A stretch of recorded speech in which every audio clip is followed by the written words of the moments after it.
하나님의 말씀 시편 7장의 1절부터 17절까지입니다.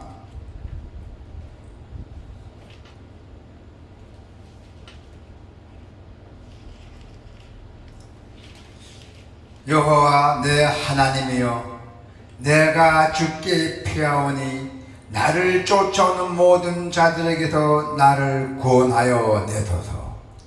건져낼 자가 없으면 그들이 사자같이 나를 찢고 뜯을까 하나이다.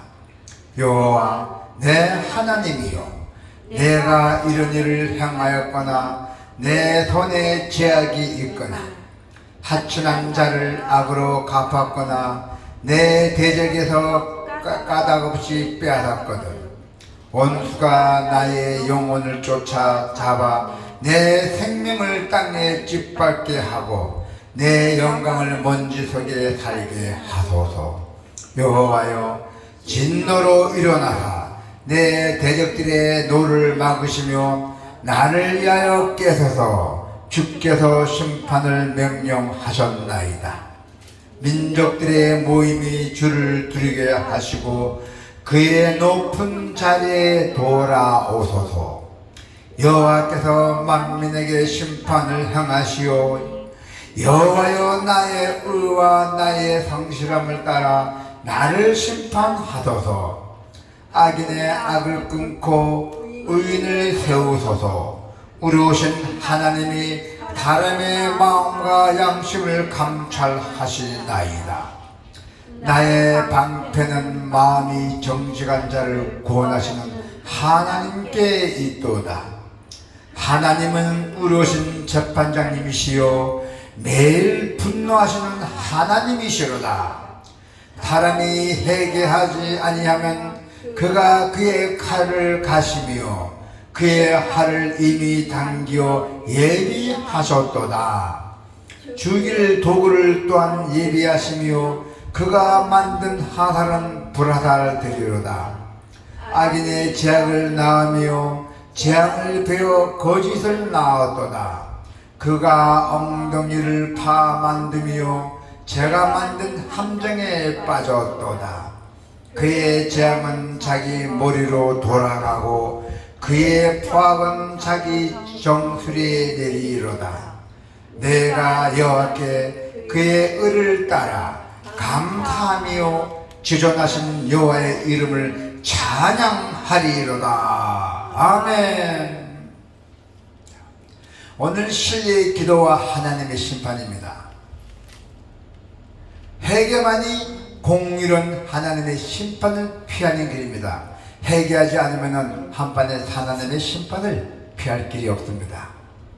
오늘 본문에 보면은 다윗은 하나님을 절대적으로 신뢰하면서 자기의 그 억울함을 신원해 주시기를 기도하고 있습니다.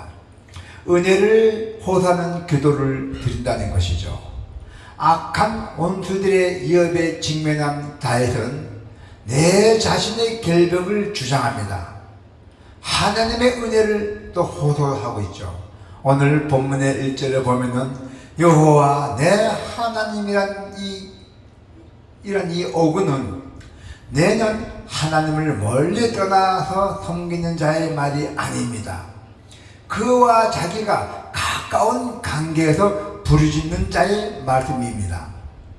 여기서 또 보면은 주께 피하오니란 또 말씀이 있잖아요. 이 말씀은 환난 때에 다윗이 그 군사 반란에 쫓길 때에 하나님의 권능과 의지에서 자신을 맡기는 기도예요. 비록 난 쫓기는 신세지만은 그래도 나는 하나님을 찾겠습니다 하는 그런 기도입니다. 하나님을 경외하지 않는 자들은 죄에 대한 경각심이나 두려움을 갖지 못하죠. 그런 사람들은 때로 그리스도인들을 모함해서 잘못이 없는 사람들을 곤란한 처지도 막 만들고 그렇게 곤란한 처지로 만들어 갑니다. 오늘 시편은 억울한 상황을 경험하는 자들을 대신해서 하나님이 악인들에게 심판을 내리신다고 전하고 있습니다. 그렇다면은 하나님의 심판은 과연 어떤 특징을 가지고 있겠습니까? 하나님의 심판이 그 특징을 한번 보겠습니다. 공의의 재판을 구하는 기도와 그리고 공의로운 심판을 내리신다고 했어요.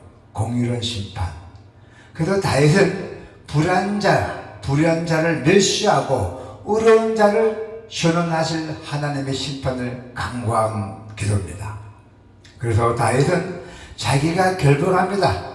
아무에게도 흠잡힐 만한 일을 저지른 일이 없다고 주장하고 있습니다. 그런데 자기가 쿠데타 당했잖아요. 자기 아들인데. 그렇게 자기가 결백하고 했는데도 원수로부터 자기를 구원해달라고 아주 간구하는 기도를 하고 있어요. 그는 의로운 자를 모함하고 괴롭히는 자를 반드시 해를 당할 것이라고 확실한 믿음을 가지고 있었기 때문에 하나님께 기도하고 있는 것입니다. 그래서 다윗은 내가 억울한 일을 당하여 하나님께 호소하고 있습니다. 지금 경건하지 않는 자들이 자신을 헛들고 무너뜨리려고 한다는 것이죠.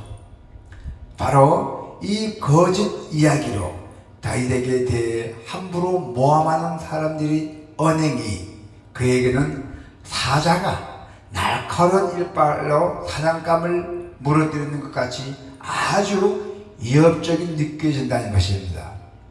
그렇다면은 이런 사람들에게 둘러싸일 때, 악한 사람에게 둘러싸일 때 여러분들이나 우리는 과연 어떻게 해야 돼요? 악한 사람들을 둘러싸였을 때 누구든지 이런 상황에서는 그들과 맞서 싸우면서 상대를 비난하며 자신을 변명하고 싶을 것입니다. 그러나 다윗은 그렇게 하지 않았습니다. 그는 하늘에 계셔서 모든 것을 보시는 하나님이 다 보고 계신다는 걸 알고 있었고 또 그들에게 합당한 진노로 응징하실 것이라고 믿었어요.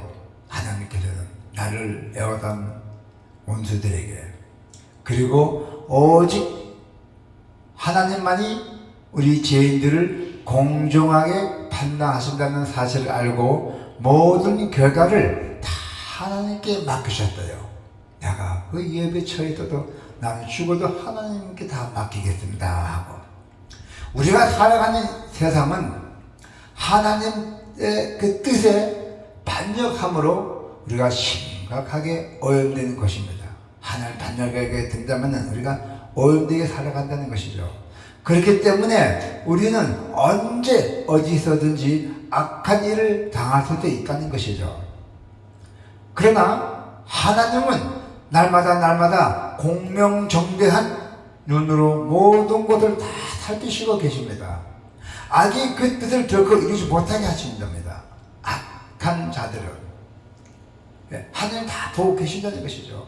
그래서 악의 파괴력에서 당신들의 자녀, 여러분의 자녀들 지켜주실 줄로 믿습니다. 악인이 그 행위와 행실대로 보응받게 하신다 하세요. 악인이 그 행위와 행실대로 반드시 하나님께서는 보응을 받게 하신다 했어요. 우리가 당하는 그 억울함을 우리 힘으로 해결하지 말고 우리의 그 억울함을 풀어주시는 하나님의 그 의로운 손에 우리를 반드시 맡기시기를 바랍니다. 할렐루야. 그래서 하나님이 모든 것을 한명하여 손을 이루시는 것을 마침내 보게 될 것이라고 말씀하고 있습니다. 여호와의 이름을 찬양하며 회개하면은 반드시 심판을 거두신다고 했어요. 우리가 여호와의 이름을 찬양하고 회개해야 된다는 것이에요. 다윗은 이 길을 당할 때 조급하게 불안해하지 않았대요. 물론 겁은 좀 났죠. 그러나 조급하게 불안해하지 않았던 것이에요. 오직 하나님을 신뢰하는 마음으로 그리고 기쁨으로 하나님을 찬양해야 되는 것이에요. 그렇게 아주 이게 당해서도 기쁜 마음으로 하나님을 찬양해야 되는 것이에요. 이 찬양이야말로 시련과 위기를 몰아내는 아주 위대한 능력을 갖고 있었어요. 이와 같이 하나님께서는 찬양하는 자에게, 찬양하는 여러분에게 평안과 기쁨을 주시고 반드시 승리의 길을 허락하신다고 하나님께서 말씀하고 있습니다. 할렐루야. 그래야 신뢰의 기도는 자신을 맡기며 하나님의 그 도우심을 기다리고 여호와의 이름을 찬양하는 것이에요. 그게 우리 여러분들의 목적이고 여러분들에게 꼭 해야 할 일입니다. 부득이한 일입니다. 하나님을 찬양하는 것이, 하나님이 가장 참지 못하시는 게 있어요. 뭡니까? 인간의 죄는 회개하지 않는 죄예요. 우리가 죄를 질 때도 회개하지 않는 죄가 하나님이 참지 못한 데서요. 여기 나와서 하나님 매일 분노하신다면 11절에 보니까 하나님은 의로우신 재판장이시요 매일 분노하시는 하나님이시라 해요. 우리가 죄를 지니까 매 분노한댔죠, 하나님이. 그래도 우리 하나님이 가장 참지 못하는 인간의 죄는 회개하지 않는 죄라겠습니다. 자, 12절을 보니까 사람이 회개하지 아니하면 그가 그의 칼을 가시며 그의 활을 이미 당겨 예비하셨도다. 12절에 또 13절에 보니까 죽일 도구를 또한 예비하시며 그가 만든 화살은 불화살 드리로다 했어요. 다윗은 하나님이 회개하지 않는 자들에게 향해서 사용하실 칼은 이미 예비하셨고 활과 불화살도 다 준비하고 계시다고 경고하고 있습니다. 이렇게 경고하는데 안 할 사람 없잖아요. 그렇다면은 누가 회개할 죄인일까요? 누가 회개할 죄인? 우리가 아무리 억울한 일을 당할지라도 우리 역시 다른 사람에게도 상처를 입힌 적도 있을 것입니다. 우리의 인생에 살다 보면은. 그렇기 때문에 우리가 다른 사람에게 내려질 그 하나님의 의로운 심판을 우리가 기대하기에 앞서 우리의 자신이 지은 죄를 우선 회개해야 한다는 것이죠.